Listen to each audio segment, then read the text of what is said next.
Hello YouTube and welcome to Prime Productions. I'm here to help enhance your tabletop gaming experience. If you're new to this channel, I primarily cover Paizo tabletop role-playing games like Pathfinder and Starfinder.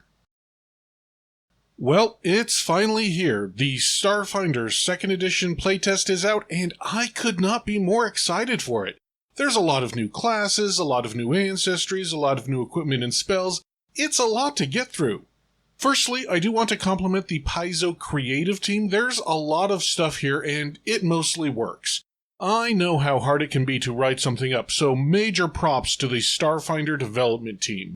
Now remember, this is a playtest, so it still will be a bit rough around the edges, but that's what we're here to work out, right?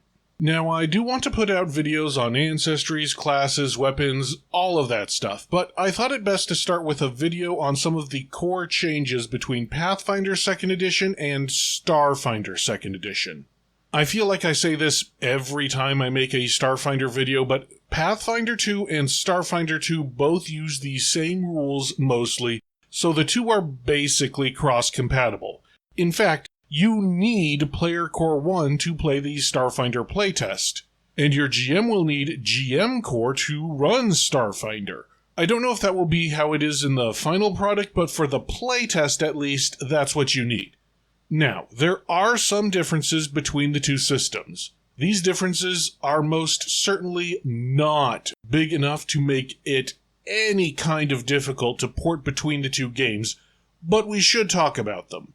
But before we get started, if you want to check out the playtest for yourself, I will put a link to the website in the description of this video below, so you can download the PDF for free.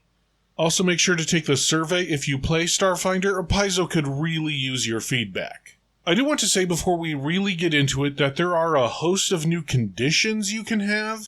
If you're, for example, floating through space without a jetpack or anything, you have the untethered condition.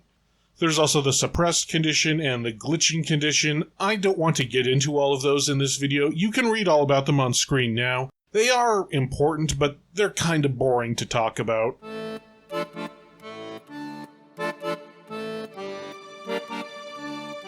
The first major difference between the two systems that I want to talk about is the fiscal economy. Yeah, I know, economics is usually not a fun subject unless you're an economist, I guess, but this will be quick. Instead of copper, silver, and gold pieces, Starfinder uses the credit, which has the purchasing power of a single silver piece in Pathfinder. Unlike modern real-world currencies, which are generally fiat currencies, the Starfinder currency is actually based on something called the Universal Polymer Base, or UPB. The UPB looks like a grain of rice or a pill and contains basically a primordial mass of plastics ready to be molded. UPBs can be turned into anything, kinda sorta. UPBs can't create gold, for example, but they could create a solid plastic that conducts electricity and has a gold color. So while you can't turn UPBs into absolutely anything, you can use them to build almost anything. This actually creates an incredibly stable economy in Starfinder. Because anyone with any technical expertise, that is to say, the crafting skill, can build anything with a toolkit and UPBs, it is hard for companies to price gouge in Starfinder. For example, let's say a company tries to raise the price of a hygiene kit. People could just start building the things themselves. An object tends to have a cost equal to the number of UPBs it takes to create. Large companies are assumed to have manufacturing resources to make objects for slightly less UPBs than a civilian would need to make them, which accounts for how they employ people and make money. Quick side note, UPBs were the same in Starfinder 1st Edition, but we are talking about the differences between Pathfinder 2nd Edition and Starfinder 2nd Edition. Okay, moving on to skills and skill feats. First of all, there are two new skills, the computer skill and the piloting skill. The computer's skill can be used to access the infosphere, which is the Starfinder term for the internet. You can use computers to recall knowledge on any subject because you can look it up online, but it does take longer, potentially up to multiple days if you have a particularly large or complex subject to look up. You can also use the computer skill to hack, program, or override other computers. But to hack computers, you need a hacking toolkit or you will suffer a penalty. Piloting was in Starfinder 2nd Edition as a lower skill, and now it's its own skill. It's also been codified with rules on how to drive vehicles, including starships. Now, there aren't full-on starship combat rules in the playtest, but there are rules on how to pilot starships, including how to do things recklessly. There are a bunch of new skill feats. New skill feats for hacking computers, or getting through crowds, or how to use performance in combat. This doesn't really change the game too much, but there are some really fun skill feats in there. I can't list them all here, but I would suggest checking them out. There are also a lot of changes to equipment. First of all, right off the bat, all armor, unless it has the exposed trait, can act as a spacesuit, sustaining life for a number of days equal to its level. Currently, all base armors have a level of 0, so they may not act as spacesuits, but that will probably be fixed shortly.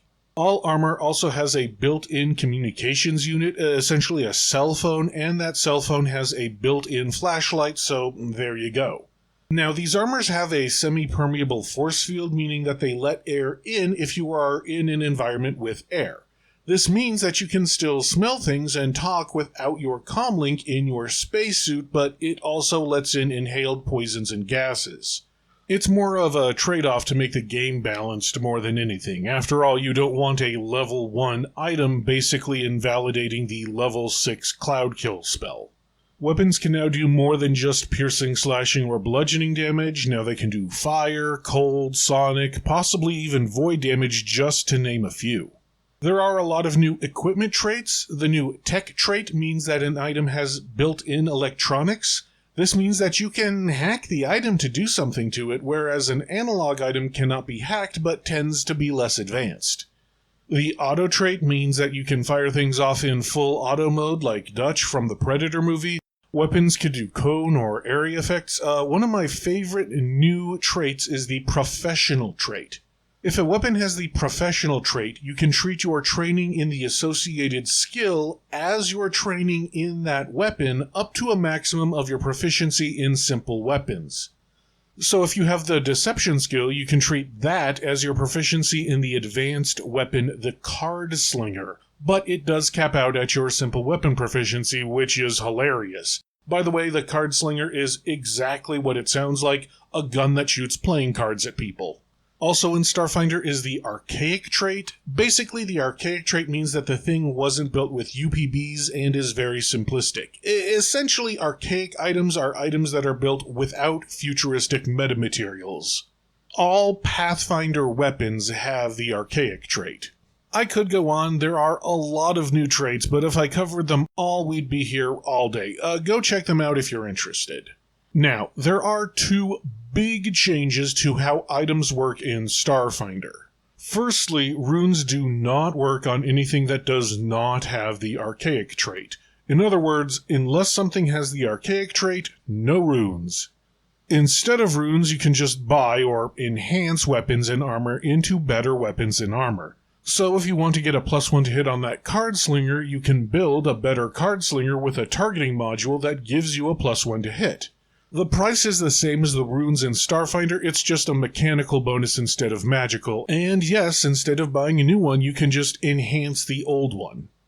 Now, this has two knock-on effects, one bad and one good. The downside is you can no longer just rip runes out of items and put them into other items. I know a lot of people will be unhappy with that. I get it. I understand. However, the upside is now you don't need to have expert in crafting and the magical crafting skill feat to get better items anymore. Anyone with training in the crafting skill and who is of the appropriate level can enhance weapons, armor, even shields. This is great if you're in a campaign where you don't visit large settlements too often. There is a bit of confusion about if you can enhance tech items without a feat, so do be aware of that. Also, instead of property runes, items can have upgrades, which function similarly. You can craft an upgrade and slap it into an item. You can also take it out and put it into another item if you want. This is actually better than Pathfinder because taking an upgrade out of an item and putting it into another item doesn't cost anything. Also, an upgrade can just exist outside of an item just as a loose connection of parts, so you don't need to worry about finding an item to put your old upgrade in if you want to sell it. An item can store a varying number of upgrades based on a few different factors that I won't get into here. Lastly, another change is that now all improved armor provides a bonus to AC and all saving throws as well. In other words, a level 5 armor that increases its normal armor bonus by 1 also increases all saving throws by 1. In Pathfinder, this is different, and the Resilient rune that increases your saving throws is a separate rune that you can get starting at level 8. Now it's just included in the package when you enhance an armor's AC bonus. Instead, armor gets additional upgrade slots at levels 8, 14, and 20. This table here is wrong, I think. I think this +3 here is supposed to be a +2. The last change to Starfinder is more of a vibe thing. Starfinder is a bit more irreverent than Pathfinder. There's a lot of fun little Easter eggs and inside jokes in this game. The designers are clearly having fun. There are spells like Doom Scroll and Vibe Check, feats like 360 No Scope and Death Blossom. I mean, just look at this new deity who is more like a pantheon, Labatun, the deity of infospheres, pop culture, and memes. There is a meme god. You can play a cleric of a meme god. This is clearly a game that wants you to have fun and not take things too seriously. I mean, yes, you can have a serious campaign in this game. No one in-universe is shouting 360 no-scope, for example. But there's a ton of references in the book. I think the MST3K rules are in effect here. Game.